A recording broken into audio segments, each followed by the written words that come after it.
Hello everyone, welcome to RK tutorial. మన ఛానల్లో ఉన్నటువంటి సబ్స్క్రైబర్స్ అందరికీ కూడా గుడ్ న్యూస్ అండి. ఏపీ హైకోర్టు నుండి మరియు డిస్ట్రిక్ట్ కోర్ట్స్ల నుంచి మనకు భారీ నోటిఫికేషన్ అయితే విడుదల కాబోతుందండి. మరి దీన్ని దృష్టిలో ఉంచుకొని చాలామంది అభ్యర్థులు కోర్స్ అయితే అడగడము జరిగింది. సో మరి మన కోర్స్ అయితే లాంచ్ చేయడం జరిగిందండి. జస్ట్ 499 రూపీస్కే 1000+ క్లాసెస్ ఉంటాయి. ఈచ్ అండ్ ఎవ్రీ టాపిక్ సంబంధించిన PDF material plus each and every topic సంబంధించిన ఆన్లైన్ ఎగ్జామ్స్ మరియు గ్రాండెడ్ టెస్టులు కూడా మన కోర్స్లో యాడ్ చేయడం అయితే జరిగిందండి. 1 year వ్యాలిడిటీతో దీన్ని అయితే అందజేస్తున్నాం. ఆల్మోస్ట్ 20 years ఎక్స్పీరియన్స్ కలిగిన ఫ్యాకల్టీ చేత క్లాసెస్ చెప్పించడము జరిగింది. లాస్ట్ టైం మన యాప్లో కోర్స్ తీసుకున్నటువంటి అభ్యర్థులకు చాలామందికి జాబ్ వచ్చింది. ప్రజెంట్ డిస్ట్రిక్ట్ కోర్స్లో హైకోర్టులో కూడా మన స్టూడెంట్స్ అయితే జాబ్ చేస్తున్నారు. సో మీకు లాస్ట్ టైం కనుక జాబ్ మిస్ అయితే ప్లస్ ఈ ఇయర్ కొత్తగా డిగ్రీ కంప్లీట్ అయినటువంటి అభ్యర్థులందరూ కూడా మరి జాబ్ సాధించాలనే ఉద్దేశంతో ఉన్నట్లయితే మన కోర్స్ మీకు 100% యూజ్ అవుతుంది. వెంటనే కోర్స్ తీసుకోండి. మరి ఏ విధంగా తీసుకోవాలంటే యాప్ లింక్ వీడియో డిస్క్రిప్షన్లో ఉంటుంది. డౌన్లోడ్ చేయండి. డౌన్లోడ్ చేసి మీ మొబైల్ నెంబర్తో రిజిస్టర్ అయ్యి స్టోర్ ఆప్షన్లో కోర్స్ ఉంటుంది. మీకు ఎలాంటి డౌట్ ఉన్నా కూడా యాప్లో చాట్ ఆప్షన్ ఉంటుంది. డైరెక్ట్గా నాతో కాంటాక్ట్ అవ్వచ్చు మీరు. ఇంకెందుకు ఆలస్యం, మరి ఈ రోజే కోర్స్ తీసుకొని మీ ప్రిపరేషన్ స్టార్ట్ చేయండి. All the best. Hello everyone, welcome to RK tutorial. So guys, ఈరోజు మనము ఏపీ హైకోర్టు మరియు డిస్ట్రిక్ట్ కోర్టులో భారీగా విడుదల కాబోతున్నటువంటి మరి ఉద్యోగాలకు సంబంధించినటువంటి ప్రీవియస్ పేపర్స్ ఈరోజు మనం చూస్తున్నామండి. ఓకేనా? ప్రీవియస్ పేపర్స్ అనేది ప్రతి పోటీ పరీక్షలో చాలా మంచి రోల్ ప్లే చేస్తాయి. ఇంకా అందులో హైకోర్టు ఉద్యోగాలంటే ఇంకా చెప్పనవసరం లేదు. చాలా క్వశ్చన్స్ అయితే రిపీట్ అవుతూ ఉంటాయండి. కాబట్టి వీటిపైన అవగాహన పెంచుకోవడం అనేది చాలా ముఖ్యమైనటువంటి అంశము. మరి మనకు ప్రీవియస్గా 2022లో నోటిఫికేషన్ రావడం జరిగిందండి. సో అందులో driver, process server, office subordinate అనేటువంటి ఉద్యోగాలు కమాండ్ అండి. ఇది ఈ మూడింటికి కమాండ్గా ఉంటుంది. కామన్ టెస్ట్ అయితే ఉంటుంది. సో వీటికి సంబంధించినటువంటి మోడల్ పేపర్ అంటే ప్రీవియస్ పేపర్ ఏ విధంగా వచ్చింది, ఏంటి, ఎలాంటి క్వశ్చన్స్ అడుగుతున్నారు అనేవి మనమైతే చూద్దాము. ఓకేనా? సో గైస్, ఎవరైతే ఇంకా మన యాప్లో కోర్స్ తీసుకోలేదో మీరు కనుక ఆఫీస్ సబార్డినేట్ కానీ నెక్స్ట్ డ్రైవర్ కానీ ప్రాసెస్ సర్వర్ ఉద్యోగాలకు కానీ ప్రిపేర్ అవుతున్నట్లయితే మన యాప్లో కోర్స్ లాంచ్ చేసామండి. మీ ఇంటి దగ్గరే ఉండి మీ ఇంట్లోనే చాలా క్లియర్గా ప్రిపేర్ అవ్వచ్చండి. లాస్ట్ టైము చాలామందికి మన స్టూడెంట్స్కి జాబ్ రావడం జరిగిందండి హైకోర్టులో అండ్ డిస్ట్రిక్ట్ కోర్ట్స్లో. ఓకేనా? కొంచెం కష్టపడండి, ఈజీగా ఉద్యోగం సాధించవచ్చు ఈ యొక్క నోటిఫికేషన్లో. Okay, so all the best అండి. సో మరి క్వశ్చన్స్ అయితే చూద్దామండి. క్రింది వారిలో ఎవరు భారత సుప్రీంకోర్టు ప్రధాన న్యాయమూర్తిగా పని చేయలేదు? ఎవరు చేయలేదండి? ఇందర్ కుమార్ గుజ్రాల్, దీపక్ మిశ్రా, టిఎస్ ఠాకూర్, డివై చంద్రచూడ్ అందరూ పనిచేశారు. కానీ ఇంద్ర కుమార్ గుజ్రాల్ గారు చేయలేదండి. ఐకే గుజ్రాల్ అంటారండి వీరిని. ఓకేనా? వీరు రాజకీయవేత్త. ఓకేనా? రాజకీయాల్లో ఉన్నటువంటి పర్సన్గా చెప్పుకోవచ్చు. ప్రధాన న్యాయమూర్తి కాదు. అందరు కూడా గమనించాలి. మరి మీ అందరికీ ఒక ముఖ్యమైన క్వశ్చన్ అండి. మరి ఎంతమంది సమాధానం చెప్తారో చూద్దాము. ప్రజెంట్ ఓకేనా భారత సుప్రీంకోర్టు 51వ ప్రధాన న్యాయమూర్తిగా ఎవరున్నారు? కామెంట్ చేయండి ఫ్రెండ్స్. చాలా ఇంపార్టెంట్ క్వశ్చన్, ఎగ్జామ్లో డైరెక్ట్ క్వశ్చన్ ఇది. ఓకేనా? సో కామెంట్ చేయండి. మీకు తెలియకపోతే సుప్రీంకోర్టు ప్రధాన న్యాయమూర్తి అని కామెంట్ పెట్టండి, నేను ఆన్సర్ చెప్తా. ఓకే, బట్ అందరూ కూడా కామెంట్ చేయాలి. Okay, next one. సో ఇది కరెంట్ అఫైర్స్ అండి. కరెంట్ అఫైర్స్ అవసరం లేదు మనకి, ఇప్పుడు వదిలేయండి. సో ఇది కూడా కరెంట్ అఫైర్సే, 2022 కరెంట్ అఫైర్స్. ఆంధ్రప్రదేశ్లో జరుపుకునే ఒక సాంప్రదాయ పండుగ అయినటువంటి విశాఖ ఉత్సవ్ ఏ నెలలో నిర్వహిస్తారు? ఆంధ్రప్రదేశ్లో జరుపుకునే ఒక సాంప్రదాయ పండుగ ఏంటండి? విశాఖ ఉత్సవ్. ఎప్పుడు నిర్వహిస్తారండి? డిసెంబర్ నెలలో నిర్వహించడము జరుగుతుంది. డిసెంబర్ నెలలో మరి ఆంధ్రప్రదేశ్లో నిర్వహించుకునేటువంటి ఉత్సవం Visakha Utsav. Next one. Sir Arthur cotton barrage అని కూడా పిలువబడే ధవళేశ్వరం బ్యారేజీని క్రింది ఏ నదిపై నిర్మించారు? ధవళేశ్వరం ఆనకట్ట అండి. దేనిపైన నిర్మించారండి? సర్ ఆర్థర్ కాటన్ ద్వారా నిర్మించడం జరిగిందండి. గోదావరి నదిపైన. ఓకే, గోదావరి నదిపైన నిర్మించడం అయితే జరిగింది. నెక్స్ట్ వన్ చూద్దాం. ఇది కూడా కరెంట్ అఫైర్స్ అండి, అవసరం లేదు కరెంట్ అఫైర్స్. ఆంధ్రప్రదేశ్లో ఎన్ని రాష్ట్రాలు సరిహద్దును పంచుకుంటున్నాయి? ఆంధ్రప్రదేశ్తో ఎన్ని రాష్ట్రాలు? ఏంటండి, మొత్తం 5 రాష్ట్రాలతో సరిహద్దు ఉంటుందండి. 5 రాష్ట్రాలు.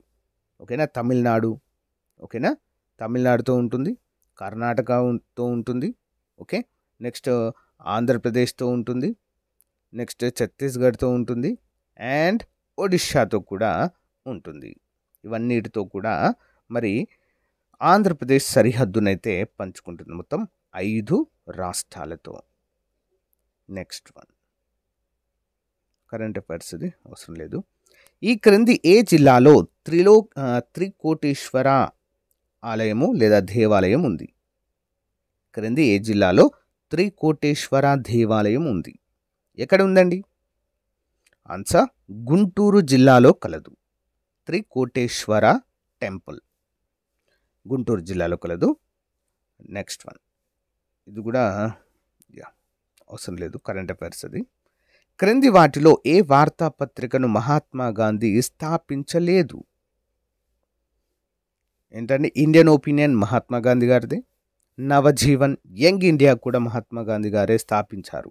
బట్ తరుణ్ భారత్ అనేది మహాత్మా గాంధీ గారి చేత స్థాపించబడలేదు.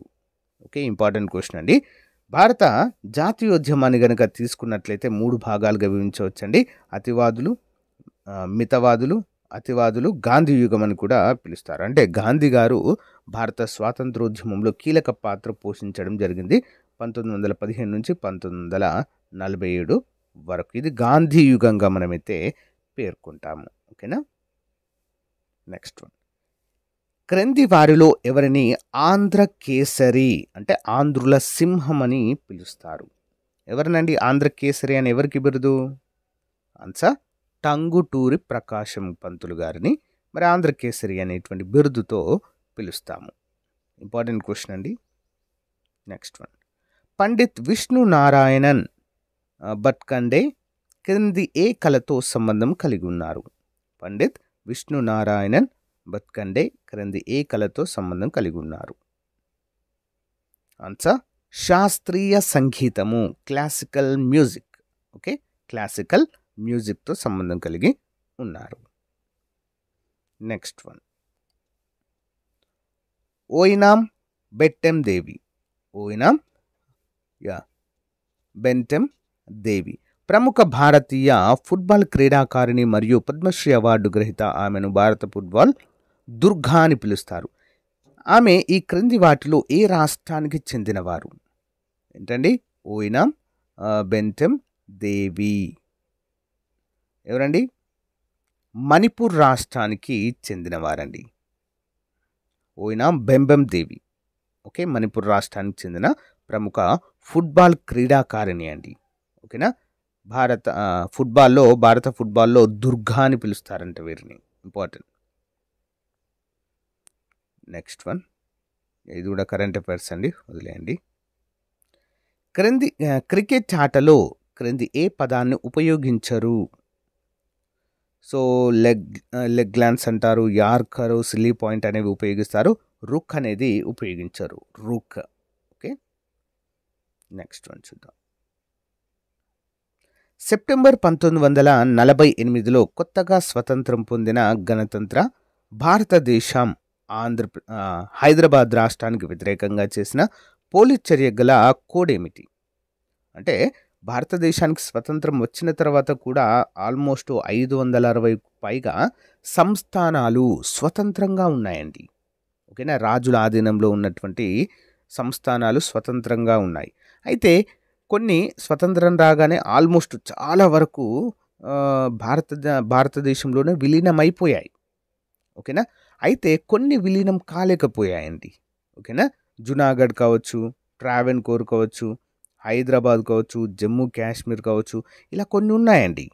ఓకేనా, ఇందులో భాగంగా హైదరాబాద్లో కూడా విలీనం కాలేదు. అప్పుడు హైదరాబాద్ సంస్థానాన్ని విలీనం చేయడానికి చేపట్టిందే ఆపరేషన్ పోలో. ఓకేనా, ఆపరేషన్ పోలో. దీన్ని సైనిక చర్యగా కూడా మనము పిలుస్తాము. ఓకే, జమ్మూ కాశ్మీర్ ప్రత్యేక ఒప్పందం ద్వారా, జునాగఢ్ ప్రజాభిప్రాయ సేకరణ ద్వారా, ట్రావెన్కోర్ కూడా ప్రత్యేకమైనటువంటి ఒప్పందాల ద్వారా అయితే ఇవన్నీ కూడా జాయిన్ కావడం అయితే జరిగింది. బట్ హైదరాబాద్ మాత్రము ప్రత్యేక సైనిక చర్య ద్వారా సో భారతదేశంలో విలీనమైందండి. ఓకే, సో ఇది కూడా కరెంట్ అఫైర్స్, వదిలేయండి. వైజాగ్ ఓడరేవును లార్డ్ వెల్లింగ్టన్ ఏ సంవత్సరంలో ప్రారంభించారు? లార్డ్ వెల్లింగ్టన్ వైజాగ్ ఓడరేవును ఎప్పుడండి? 1933 సంవత్సరంలో వైజాగ్ ఓడరేవు ప్రారంభించడం అయితే జరిగింది. Okay, Vizag port. నెక్స్ట్, క్రింది ఏ కారణం వలన రవీంద్రనాథ్ ఠాగూర్ తన నైట్వుడ్ అనేటువంటి బిరుదును వదులుకున్నాడండి? నైట్వుడ్ ఇది ఎవరిచ్చారండి? బిరుదు అంటే బ్రిటిష్ వారు ఇస్తారు. ఓకే, మరి ఎందుకు వదులుకోవడం జరిగింది? జలియన్ వాలా బాగ్ మరణకాండపై దేశం యొక్క బాధను మరియు ఆగ్రహాన్ని వ్యక్తం చేయడంలో భాగంగా చాలామంది ప్రముఖులు వారి యొక్క గౌరవప్రదమైనటువంటి బిరుదులను వదిలేయడం జరిగింది. అందులో భాగంగానే మరి రవీంద్రనాథ్ ఠాగూర్ కూడా తన యొక్క నైట్వుడ్ అనేటువంటి బిరుదును త్యజించడం అయితే జరిగిందండి. ఓకేనా, మరి జలియన్ వాలా బాగ్ మరణకాండ ఎప్పుడు జరిగింది? 1919 ఏప్రిల్ 13న జరిగిందండి. ఎప్పుడండి? 1919 ఏప్రిల్ 13. ఇక్కడ అమృత్సర్లోని స్వర్ణ దేవాలయంలో జరిగిందండి. ఇక్కడ అమృత్సర్లోని స్వర్ణ దేవాలయంలో జనరల్ డయ్యర్ అనేటువంటి బ్రిటిష్ అధికారి నేతృత్వంలో జరిగినటువంటి మరణకాండ అండి. ఓకేనా, మరి దీని గురించి ఒక రిపోర్ట్ ఇవ్వడానికి ఏర్పాటు చేసింది హంటర్ కమిషన్ అండి. హంటర్ కమిషన్ దీన్ని నల్ల చట్టంగా మన భారతీయులు పేర్కొనడం కూడా జరిగింది. Important question.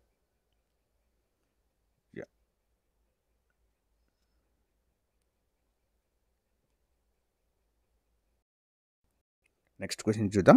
కొండవీడుకు చెందిన ప్రోలయ వేమారెడ్డి నిర్మించిన కొండపల్లి కోట డాష్లో ఉంది. ఎవరండి? కొండవీడుకు చెందిన ప్రోలయ వేమారెడ్డి గారు నిర్మించిన కొండపల్లి కోట ఎక్కడుందండి? విజయవాడ. ఓకేనా, విజయవాడలో కొండపల్లి కోట అయితే ఉంది. నెక్స్ట్ వన్, 2011 జనాభా లెక్కల ప్రకారం ఆంధ్రప్రదేశ్లో లింగ నిష్పత్తి ఎంత? ఎంతండి? 993 ఉందండి. ఎంత ఉందండి? 993 ఉంది, జస్ట్ అంతే. మరి భారతదేశంలో అత్యధిక లింగ నిష్పత్తి కలిగినటువంటి రాష్ట్రం ఏంటండి? కేరళ. కేరళలో అత్యంత ఎక్కువగా ఉంది, 1000+ ఉంటుంది. మరి అతి తక్కువ లింగ నిష్పత్తి కలిగినటువంటి రాష్ట్రం ఏంటండి? హర్యానా. ఓకే, హర్యానాలో అత్యంత తక్కువగా లింగ నిష్పత్తి అయితే ఉంటుంది. Next one, Mecca of Indian sports ఏంటండి? మక్కా ఆఫ్ ఇండియన్ స్పోర్ట్స్ అని కూడా పిలువబడే నేతాజీ సుభాష్ చంద్రబోస్ లేదా Netaji national institute of sports ఎక్కడ ఉంది? చాలాసార్లు అడిగారండి క్వశ్చన్. ఎక్కడుందండి? పాటియాలా. ఓకే, పంజాబ్లో ఉంటుందండి. పాటియాలా. మక్కా ఆఫ్ ఇండియన్ స్పోర్ట్స్గా దీన్ని పిలుస్తారండి. ఓకేనా, మరి Netaji Subhash national institute of sports అండి. ఓకే, పాటియాలా. నెక్స్ట్ వన్ చూద్దాం. క్రింది వారిలో ఏ ఆంధ్రప్రదేశ్ మాజీ మరియు రెండవ మహిళా గవర్నర్ 88 సంవత్సరాల వయసులో మార్చి 2022లో మరణించారు? ఎవరండి? మణిశంకర్ జోషి గారు. కుముద్ బెన్ మణిశంకర్ జోషి గారు. కరెంట్ అఫైర్స్ కిందకి వస్తుంది అది, ఇది కూడా అవసరం లేదు. వాహనం కదులుతున్నప్పుడు నేరుగా టోల్ చెల్లింపులు చేసే పరికరమైనటువంటి ఫాస్ట్ ట్యాగ్ క్రింది వాటిలో ఏ సాంకేతికతపై ఆధారపడి ఉంటుంది? ఫాస్టాగ్ అండి. దేనిపైన పనిచేస్తుందండి? Radio frequency identification, RFID.